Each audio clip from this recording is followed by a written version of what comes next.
The fertilizer subsidy program is on course. We've had challenges because of intermittent supply. Fertilizer we were expecting early this month will be arriving, I think by the 10th of April because of the challenges we have in the Red Sea. But we have looked for alternative sources of fertilizer. And I want to assure the farmers in Kenya that government of Kenya will make sure the Ministry of Agriculture is working round the clock to make sure that every farmer gets the requisite fertilizer before the season is over. So every farmer, we will enhance the supply of fertilizer because we believe that will enhance our productivity across all crops that we are growing this season.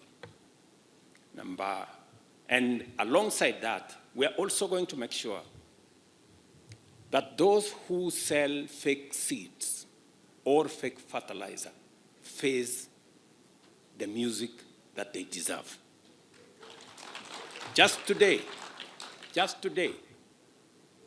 we have arrested some of the characters who want to take advantage of our fertilizer supply program. And we have already many more who are already facing court because we must eliminate corruption. We must deal with those who want to sabotage our fertilizer program firmly, effectively, and conclusively.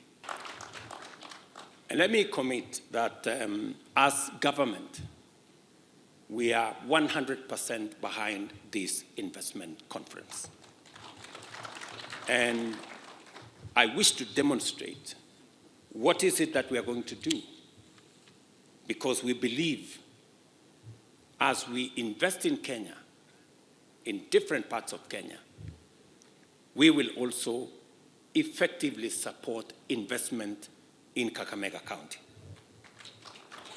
I want to demonstrate what the national government is going to do to support investments in Kakamega County. Number one, I have had a robust conversation with the leadership of Kakamega, and we have agreed on a prioritized list of development of various roads in Kakamega County. I want to commit here that, and the members of parliament are here, and I want them to take notes, that in this year's budget, because of the development of roads across Kenya, the government of Kenya will be committing 120 billion Kenya shillings for development of roads across Kenya. Amongst those roads are the priority list that I was given by the Kakamega leadership. Number two, to support the investment opportunities in Kakamega County, the government of Kenya is going to spend 2.5 billion on connecting 40,000 homes in Kakamega County this year. Again, to ensure that our electrification program is in every part of Kakamega County. We will be working with the leadership and other stakeholders to prioritize the list of the areas we will be pushing our last mile electricity connection intervention. Number three, before the end of this year, the government of Kenya will be expending a program that is going to commit us to about 10 billion shillings to build a new transmission line from Kibos, Masaka to Kakamega, complete with a station that will ensure predictable, reliable energy and electricity to Kakamega County. For those investors who are investing in this county, Government of Kenya, before the end of this year, we are in the final stages of the program of a project under the private-public partnership program to connect this county with a new transmission line so that we can stabilize power in Kakamega and give opportunity to industries, to manufacturers, to carry out their businesses without interruption. Let me also confirm to the people of Kakamega that as part of the support of investment in this county, we are working with many stakeholders. I have committed to the people of Kakamega that we are going to reform our sugar sector. Our reform process is underway, and what we have wanted to do for the last 25 years, we must conclude this year. And our reform process has three components. Number one, we're going to have a change of management. We cannot continue doing the same thing over and over again. We will otherwise be mad people. We have to do it differently. And that change of management includes not privatization, as I have said. It involves leasing, so that we are sure and we can terminate the lease as and when we see the results not going as per what we want. Number two, it comes with an investment by government on cane development. And you will see in the budget, we're going to put resources for cane development in all our regions so that we can support farmers to develop cane, because as has been said here ably, we cannot continue to import what we can produce locally.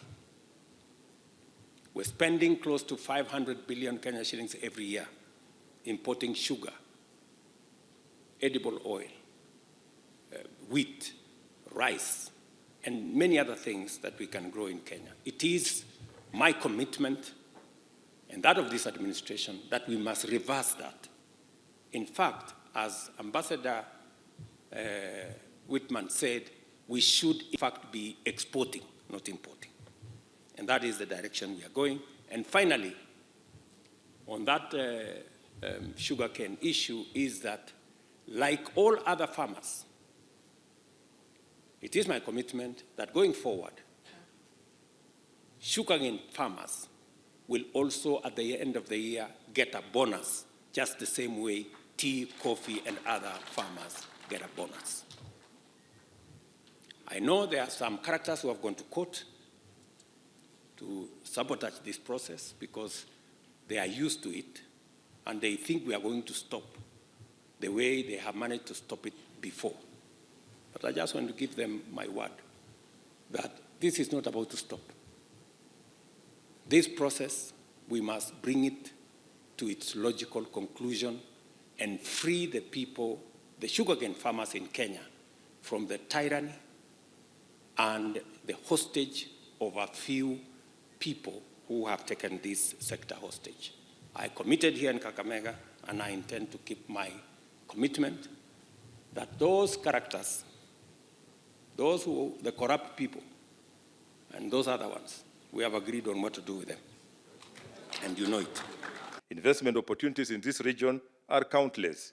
We have investment potential in agriculture, especially agro-processing and value chains, tourism, blue economy, environment and climate change, infrastructure, trade, mining, health, and ICT.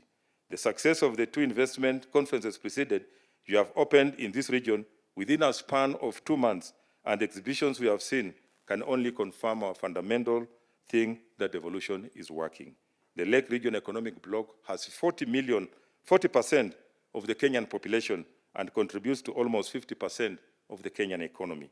The overall objective of the bloc is to leverage economies of scale and shared resources in order to grow the economy of the region and improve the livelihoods of our people. One of the biggest investments in the construction of the inter-county railway line to serve the 14 counties.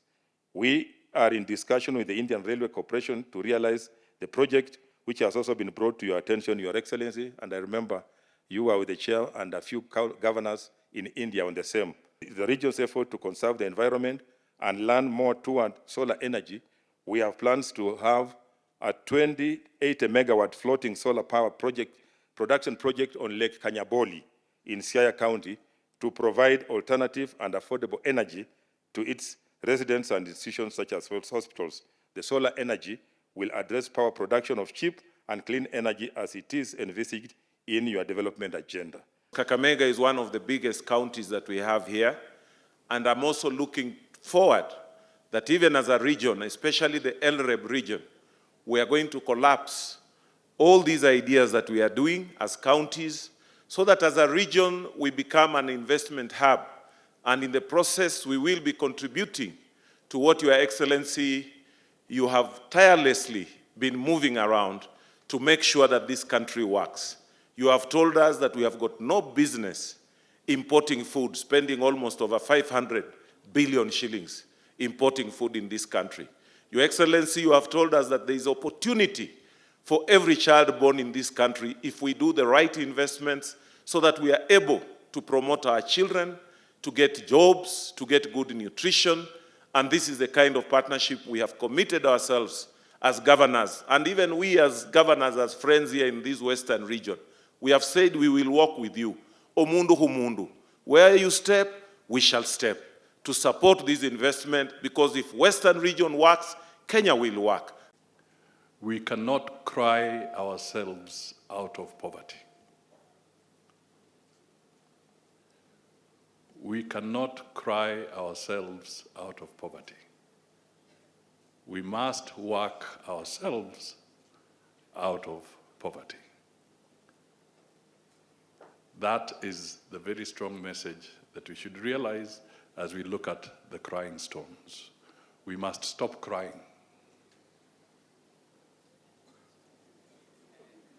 That's the truth. We must stop crying and work ourselves out of poverty. The issues that we must do, Your Excellency, some have been touched on here. I'll just highlight one or two issues. Our leaders, the legislators, must always work on supportive and innovative legislation, both at the national and the county level, to spur growth, to spur investment. We must have targeted skilling and tooling of our people. We must diversify. I repeat, we must diversify. Listening to the presentation by the American ambassador, there's a very strong message of diversification in that message. The need to have a very robust engagement globally and internationally. Some people have been asking, why does the President of Kenya make trips outside?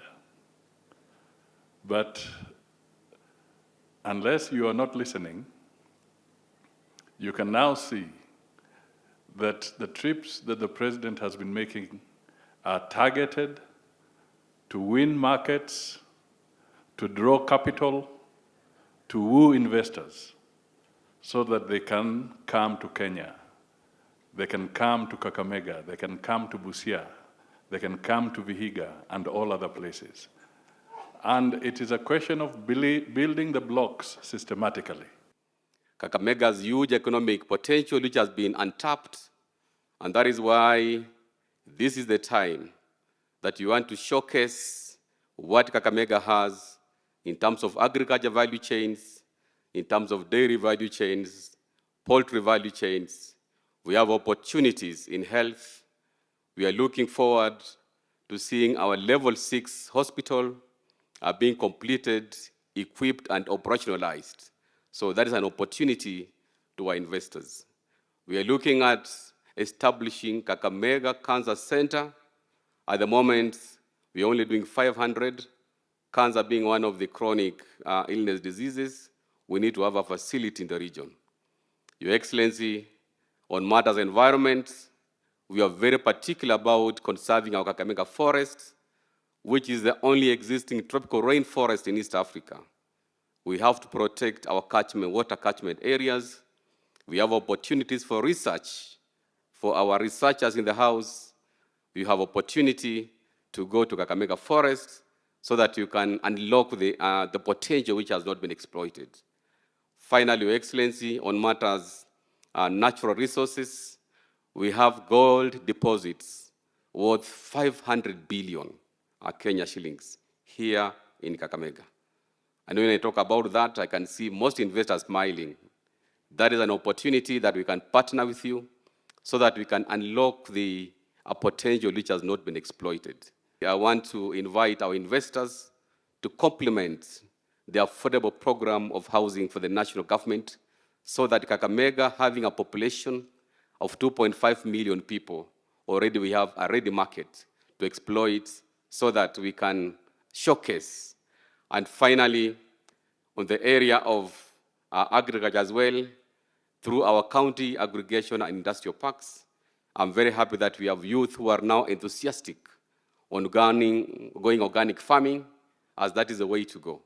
Because as a matter of climate response, we need to go organic farming as opposed to synthetic farming.